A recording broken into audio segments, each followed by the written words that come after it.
जय हिंद दोस्तों, कैसे आप लोग। उम्मीद है कि आप लोग बहुत ही अच्छे होंगे, स्वस्थ होंगे, मस्त होंगे एंड तंदुरुस्त होंगे। मैं हूं प्रीति, स्वागत करती हूं आप लोगों का आपके प्यारे से यूट्यूब चैनल दिशा सेंटर में। तो आज मैं आप लोगों के लिए आप कोशिका का पार्ट 2 वीडियो लेकर आ चुकी हूँ। अगर आप पार्ट 1 नहीं देखे हैं तो मेरा यही सजेस्ट है कि आप इस वीडियो को देखने के तुरंत बाद, बस छोटा सा वीडियो है, आप जाकर के देख लीजिएगा। उस वीडियो में मैं आप लोगों को कोशिका क्या होती है, कोशिका की खोज किसने किया था, मृत कोशिका क्या होती है, सबसे बड़ी कोशिका क्या होती है, कोशिका सिद्धांत किसने दिया, इन सभी के बारे में पिछले लेक्चर में हम डिस्कस कर चुके थे। तो मेरा यही सजेस्ट है कि आप लोग जो है वीडियो पहला वाला भी देख लीजिएगा। तो चलिए वीडियो को स्टार्ट करते हैं, लेकिन स्टार्ट करने से पहले मेरा एक थॉट है, तू हंस, तू मुस्कुरा, तू रोना कम कर दे, अगर जिंदा है तो जिंदगी के नाक में दम कर दे। तो इसी मैं इस क्लास को स्टार्ट करने के लिए जा रही हूँ, तो आप लोग मेरे साथ आगे चलिए। देखिए, इस वीडियो में मैं आप लोगों को सबसे पहले बताऊंगी कोशिका। देखिए, कोशिका के बारे में पिछले लेक्चर में हम डिस्कस कर चुके थे। तो इस वीडियो में हम आप लोगों को सर्वप्रथम बताएंगे कि एनिमल सेल में और प्लांट सेल के जो अंदर है क्या क्या संरचना है, उनके बारे में आज हम डिस्कस करने वाले हैं। तो देखिए, ये एनिमल सेल का चित्र और ये है प्लांट सेल।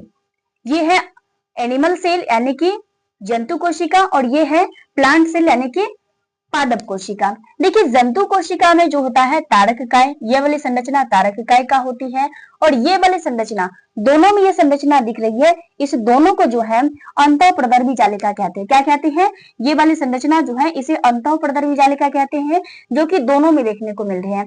और ये वाली संरचना जैसे कि इस तरह से आपको दिख रहे हैं, तो इसे जो है लाइसोसोम कहा जाता है। इसे क्या कहा जाता है? लाइसोसोम कहा जाता है और इसे ही आत्महत्या की थैली कहा जाता है। आगे हम डिस्कस करेंगे इस पे भी कि आत्महत्या की थैली इसे क्यों कहा जाता है। तो लास्ट तक इस वीडियो को देखिएगा, आपको पता चलेगा कि लाइसोसोम को जो है आत्महत्या की थैली क्यों कहा जाता है। इस पे डिस्कस होगी। तो अब देखिए, इसमें क्या है, तो ये झिल्ली है। ये क्या है? एनिमल सेल में जो है ये कोशिका झिल्ली है। ये वाली संरचना जो आपको दिख रही है, इस तरह की जो संरचना आपको दिख रही है, ये क्या है? तो कोशिका झिल्ली है। देखिए क्या होता है कि अगर कोशिका झिल्ली है, लेकिन प्लांट सेल में जो होता है कोशिका भित्ति भी हो जाती है। कोशिका झिल्ली के साथ साथ कोशिका भित्ति भी यानी कि सेल वॉल भी हो जाते हैं। कोशिका भित्ति के साथ साथ सेल वॉल यानी कि सेल मेम्ब्रेन तो रहते ही है और उसके साथ साथ सेल वॉल भी आ जाती है। देखिए, मान के चलिए, अगर आप पहले समझिए, अगर आप कहीं बाजार जाते हैं, कहा जाते हैं? तो बाजार जाते हैं। बाजार जाते हैं तो सब्जी आप खरीदते हैं, सब्जी खरीद, प्लास्टिक के जो है वो ज्यादा सामान होने की वजह से क्या होते हैं, वो वजन हो जाते हैं। तो उसमें दुकानदार क्या करते हैं कि डबल प्लास्टिक लगा देते हैं। क्या लगा देते हैं? डबल प्लास्टिक लगा देते हैं। उसी तरह से है ये प्लांट सेल। उसी तरह से क्या है? प्लांट सेल में जो है कोशिका झिल्ली जब उसका वजन नहीं ले रहे थे, तब कौन आ गया इसमें? तो सेल वॉल आ गया। समझिए, एज इट इज समझिए इसे। इसमें क्या आ गया? सेल वॉल भी आ गया। लेकिन एनिमल सेल में सेल वॉल देखने को नहीं मिलती है, यानी कि कोशिका भित्ति नहीं है। अब आइए देखिए, इस तरह के संरचना, आपको इस तरह की संरचना इसमें दोनों में दिख रहे होंगे। इसको जो कहा जाता है माइटोकॉन्ड्रिया कहा जाता है। क्या कहा जाता है? माइटोकॉन्ड्रिया कहा जाता है। इसे एम से हम लिख दिए हैं माइटोकॉन्ड्रिया। इसमें भी माइटोकॉन्ड्रिया नहीं कि प्लांट सेल, पादप कोशिका और जंतु कोशिका दोनों में क्या है? माइटोकॉन्ड्रिया है, जिसे हिंदी में क्या कहते हैं? तो इसे हिंदी में सूत्रकणिका कहते हैं। क्या कहते हैं? सूत्रकणिका कहते हैं। अब ये गोल्जी बॉडी, इस तरह की जो संरचना आपको दिख रही है दोनों संरचना में, इसे कहा जाता है गोल्जी बॉडी। इसे क्या कहा जाता है? गोल्जी बॉडी कहा जाता है। इस संरचना को क्या कहा जाता है? Golgi body. आगे डिस्कस होगी कि गोल्जी बॉडी क्या होती है, इसकी खोज किसने किया था, इन सभी के बारे में आगे डिस्कस होगी। शांति बनाई रखिए। अब चलते हैं, देखिए, अब ये वाली जो संरचना आपको दिख रही है इस तरह से, ये है केंद्रक। ये कौन सी संरचना है? केंद्रक की, जो कि दोनों में पाई जाती है। ये केंद्रक किसमें होते हैं? प्लांट सेल में भी एंड एनिमल सेल, दोनों सेल में भी क्या पाए जाते हैं? तो केंद्रक पाए जाते हैं। लेकिन ये है कि तारक काय एनिमल सेल में पाए जाते हैं, लेकिन प्लांट सेल में यानी कि पादप कोशिका में तारक काय नहीं पाए जाते हैं। तारक काय नहीं पाए जाते हैं, लेकिन इसमें जो होता है सेल वॉल पाई जाती है और एनिमल सेल में सेल वॉल नहीं पाए जाते हैं। आई होप यहाँ तक आप लोग समझ गए होंगे। तो चलिए स्टार्ट करते हैं यहाँ से आगे कि इनके संरचना में जो भी पार्ट हैं, इनके बारी बारी से डिस्कस करते हैं हम। मतलब इनके पार्ट वाइज पार्ट क्या क्या है, कैसे कैसे होता है, इनके बारे में डिस्कस करते हैं। देखिए, पहला है कोशिका झिल्ली। कोशिका झिल्ली की दोनों में पाई जाती है। कोशिका झिल्ली जो होती है दोनों में पाई जाती है, जिसे इंग्लिश में कहते हैं सेल मेम्ब्रेन। क्या कहते हैं? Cell membrane. देखिए, सेल मेम्ब्रेन जो होता है ये पादप कोशिका तथा जंतु कोशिका यानी कि plant cell and animal cell दोनों में पाए जाते हैं। और यह जो होता है कोशिका झिल्ली क्या करते हैं, प्रोटीन का बना होता है। किस चीज का बना होता है? क्वेश्चन आएगा कि कोशिका झिल्ली बनी होती है किस चीज का? प्रोटीन का। कोशिका झिल्ली किसकी बनी होती है? प्रोटीन का। याद कीजिए, कोशिका झिल्ली किसकी बनी होती है? प्रोटीन का। कोशिका झिल्ली किसकी बनी होती है? प्रोटीन का। अब देखिए, ये सेल का जो है, ये कोशिका का, ये जो होता है कोशिका झिल्ली क्या करते हैं, तो सेल का सभी झिल्ली इसी में रहती है। कोशिका का जितने भी झिल्ली हैं सभी झिल्ली किसमें समाहित रहते हैं, तो वो सभी के सभी झिल्ली जो है कोशिका झिल्ली में समाहित रहती है। फ्रेंड्स, अगर आप लोगों को ये क्लास अच्छा लग रहा होगा तो आप लोग प्लीज एक सब्सक्राइब एवं वीडियो को जरूर से लाइक करिएगा और अपने दोस्तों में भी शेयर जरूर कर दीजिएगा। तो चलिए आगे बढ़ते हैं। देखिए, अब अगला क्या आता है, तो अगला आता है कोशिका भित्ति। क्या आते हैं? कोशिका भित्ति, जिसे इंग्लिश में सेल वॉल कहते हैं। देखिए, सेल वॉल हम आप लोगों को बताई थी कि सेल वॉल जो है सिर्फ और सिर्फ किस में पाए जाते हैं? प्लांट सेल में पाए जाते हैं, यानी कि एनिमल सेल और प्लांट सेल। प्लांट सेल में सेल वॉल पाए जाते हैं, लेकिन एनिमल सेल में जो होता है सेल वॉल देखने को नहीं मिलते हैं। तो ये वनली जो है किस में पाई जाती है? प्लांट सेल में पाई जाती है। और ये किस चीज का बना होता है? तो ये सेल्यूलोज का बना होता है। किस चीज का बना होता है? सेल्यूलोज का बना होता है। कोशिका भित्ति किस चीज की बनी होती है? सेल्यूलोज की। कोशिका भित्ति किस चीज की बनी होती है? सेल्यूलोज की। बोलिए, याद हो जाएगा आपको इसी क्लास में। कोशिका भित्ति किस चीज की बनी होती है? सेल्यूलोज की बनी होती है। कोशिका भित्ति किस चीज की बनी होती है? सेल्यूलोज की बनी होती है। और ये जो होते हैं कोशिका भित्ति क्या करते हैं, तो कोशिका को सुरक्षा और सहारा प्रदान करती है। कोशिका को क्या करते हैं? सुरक्षा और सहारा कौन प्रदान करती है? तो यही कोशिका भित्ति। कौन प्रदान करती है? कोशिका भित्ति। कोशिका को जो है सुरक्षा तथा सहारा कौन प्रदान करती है? तो कोशिका भित्ति, यानी कि सेल वॉल, यानी cell wall, cell wall, cell wall. अब आगे चलते हैं। अगला है माइटोकॉन्ड्रिया। अगला क्या है? माइटोकॉन्ड्रिया। और कोशिका झिल्ली जो होती है ये वाली संरचना कोशिका झिल्ली का हो गया।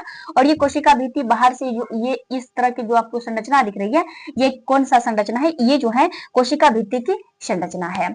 अब चलते हैं माइटोकॉन्ड्रिया की। माइटोकॉन्ड्रिया की संरचना आपको इस तरह से दिख रही होंगी, इस चित्र में आप देख सकते हैं।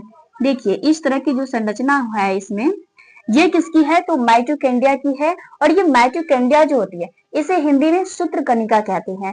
हिंदी में क्या कहते हैं प्यारे साथियों? तो हिंदी में इसे कहते हैं सूत्रकणिका। क्या कहते हैं? सूत्रकणिका। तो अगर आपको ये क्लास अच्छी लग रही है ना, तो जरूर से सब्सक्राइब कर लीजिए, प्लीज रिक्वेस्ट करती हूँ, क्योंकि वीडियो बनाने में बहुत ही टाइम। देखिए, माइटोकॉन्ड्रिया जो कि सूत्रकणिका, इसकी खोज किसने किया? अल्टमान ने किया। इसकी खोज किसने किया? अल्टमान ने। माइटोकॉन्ड्रिया जिसे हिंदी में कहते हैं सूत्रकणिका, इसकी खोज किसने किया? इसकी खोज यानी कि इनके पिता जो है अल्टमान है। माइटोकॉन्ड्रिया की खोज किसने किया? माइटोकॉन्ड्रिया की खोज किसने किया? तो अल्टमान ने। माइटोकॉन्ड्रिया का पिता किसे कहा जाता है? अल्टमान को। माइटोकॉन्ड्रिया के जनक कौन है? अल्टमान। माइटोकॉन्ड्रिया की खोज किसने किया? अल्टमान। अब इसमें क्या होता है? इसमें जो होता है श्वसन, इसमें जो होता है ऑक्सीजन लिया जाता है। इसके जरिए क्या होते हैं? इसमें जो होता है ऑक्सीजन होते हैं, ऑक्सीजन लिया जाता है। और ऑक्सीजन जो होते हैं, ऑक्सीजन में क्या होते हैं? क्रेब्स चक्र। इस माइटोकॉन्ड्रिया में जो होते हैं एम से माइटोकॉन्ड्रिया, इसमें क्या होते हैं? क्रेब्स चक्र पाए जाते हैं। कौन सा चक्र पाए जाते हैं? तो क्रेब्स चक्र पाए जाते हैं। और इसी क्रेब्स चक्र में क्या होते हैं कि 38 एटीपी का निर्माण कर लेते हैं। और यही 38 क्रेब्स क्या कर लेते हैं? क्रेब्स चक्र जो होते हैं 38 एटीपी का निर्माण कर लेते हैं। कितने एटीपी का? 38 एटीपी का। और 38 एटीपी क्या करता है? एक ग्लूकोज बनाते हैं। एक क्या बनाते हैं? तो ग्लूकोज बनाते हैं। और ये ग्लूकोज जो होता है, ग्लूकोज बनते हैं तो इससे क्या बन जाता है? ऊर्जा बनते हैं। कितना ऊर्जा बनता है? देखिए 4.2 कैलोरी ऊर्जा बन जाती है। एक ग्लूकोज से कितना ऊर्जा बनता है? तो 4.2 कैलोरी। एक ग्लूकोज से कितना ऊर्जा बनता है, कितना एनर्जी मिलता है? तो हमें जो है 4.2 कैलोरी ऊर्जा मिलते हैं, 4.2 कैलोरी एनर्जी मिलती है। और अगला आता है गोल्जी बॉडी। गोल्जी बॉडी जैसे कि आपको इस तरह की संरचना इस चित्र में देख रहे होंगे आप, देखिए ये चित्र जो है ये गोल्जी बॉडी का कौन सा, ये चित्र जो है आपको दिख रहा है ये कौन सा है, तो गोल्जी बॉडी का है। तो चलिए गोल्जी बॉडी का कार्य क्या होता है, गोल्जी बॉडी का जनक कौन है, इसके बारे में डिस्कस करते हैं। तो देखिए गोल्जी बॉडी जो है ना, गोल्जी बॉडी कैमिलो गोल्जी के द्वारा खोजा गया था। तो इनके जनक कौन हुए, कैमिलो गोल्जी। याद रखिए इसे इसके मतलब कि कैमिलो गोल्जी नामक एक वैज्ञानिक था जिन्होंने गोल्जी बॉडी की खोज की, और खोज किया तो उसके नाम पर ही क्या रख दिया, कैमिलो गोल्जी के नाम पर ही गोल्जी बॉडी नाम रख दिया गया। तो गोल्जी बॉडी की खोज किसने किया, कैमिलो गोल्जी। गोल्जी बॉडी के जनक कौन है, कैमिलो गोल्जी।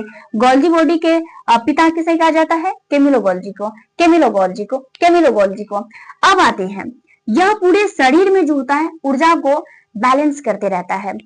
ऊर्जा को बैलेंस करने का कार्य किसका है, तो गोल्जी बॉडी का।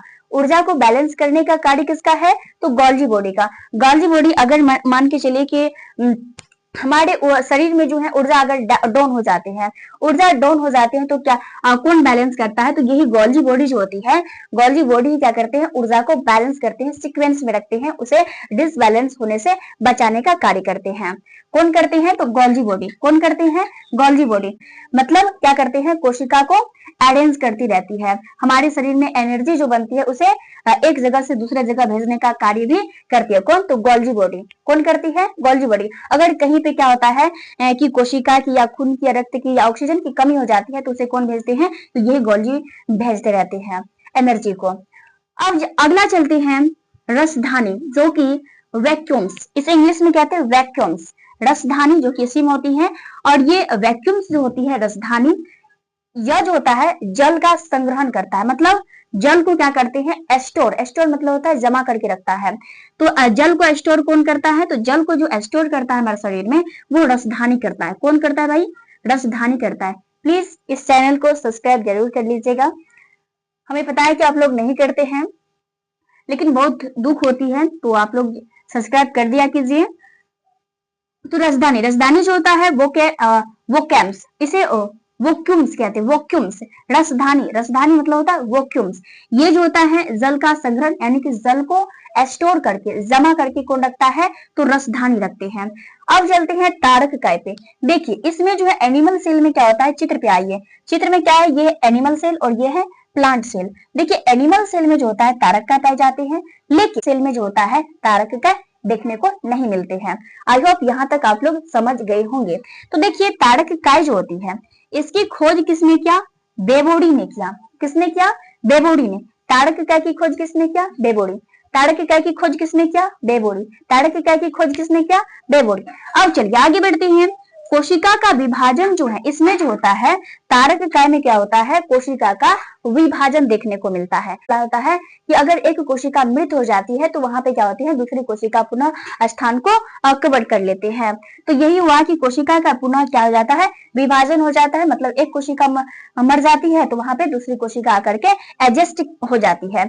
जैसे कि पिछले वीडियो में मैं आप लोगों को बताई थी कि सबसे तेज जो प्रक्रिया कोशिका का विभाजन होता है, सबसे तेज किसमें होता है, तो लीवर में होता है। लीवर में क्या होता है कि अगर बाई चांस से चोट लग गया, लीवर में चोट लग गया, तो चोट लगने के बाद क्या होता है, वहां की कोशिका मृत हो जाती है। वहां की कोशिका जो होती है मृत हो जाती है, तो क्या होता है कि वहां की जो कोशिका होती है लीवर की, दूसरी कोशिका बगल से देख रहे होते हैं, दूसरी कोशिका आकर के झट से वहां पे जाते हैं और उसे कवर कर लेते हैं। तो वहां पे क्या होती है, कोशिका का विभाजन ज्यादा होती है। लेकिन ब्रेन में क्या होता है, कम कहाँ पे होता है, लेकिन कम नहीं, हम कह सकते हैं कि पाया ही नहीं जाता है, विभाजन होता ही नहीं है। वो कौन सा है, तो वो हमारा मस्तिष्क है। वो हमारा कौन सा भाग है, मस्तिष्क है। मस्तिष्क में जो होता है, यानी कि ब्रेन में जो होता है, कोशिका का विभाजन देखने को नहीं मिलते हैं। और ये इसीलिए जो है हमारा प्रशासनिक के जो होते हैं, सरकार सबके जो अधिकारी होते हैं, वो कहते हैं कि आप जो है शरीर को बचाइए या ना बचाइए, लेकिन अपने मस्तिष्क को जो है जरूर बचाइए। इसीलिए हमारे आस पड़ोस देखते होंगे कि पुलिस सब जो होते हैं, दरोगा सब जो होते हैं, गाड़ी वालों को, वाहन वाले को रोकते रहता है, उसे बोलते रहता है कि आप जो है हेलमेट लगाइए। तो देखिए यहाँ तक आप जो है स्क्रीनशॉट ले लीजिए। मैं यहाँ पे खड़ी हो जाती हूँ, तो आप लोग यहाँ से पहले स्क्रीनशॉट ले लीजिए। इसकी वीडियो को हम यहीं पे एट द एंड करती हूँ, क्योंकि आज की वीडियो थोड़ी सी लंबी हो चुकी है। तो नेक्स्ट वीडियो पार्ट 3 में मैं आप लोगों को लाइसोसोम और अंतः दरवी जाली का जो भी पार्ट बचे हैं इसका कवर करवाने का कोशिश करूंगी और उस वीडियो में मैं बताऊंगी कि कोशिका कितने प्रकार की होती है, इन सभी के बारे में डिस्कस होगी। तो मिलते हैं नेक्स्ट वीडियो में, तब तक के लिए हंसते रहिए, मुस्कुराते रहिए और जाते जाते प्लीज अपने दोस्तों में इस वीडियो का लिंक जो है जरूर से शेयर कर दीजिए। हंसते रहिए, मुस्कुराते रहिए और अपने स्टडी को बहुत ही लगन से करते रहिए। और हाँ, इसका अगर आप पीडीएफ लेना चाहते हैं तो इसी वीडियो के डिस्क्रिप्शन बॉक्स में मैं इसका पीडीएफ मैं डाल दूंगी, तो आप लोग वहां से जाकर के पीडीएफ को डाउनलोड कर लीजिएगा। चलिए मिलते हैं नेक्स्ट वीडियो में, तब तक जय हिंद।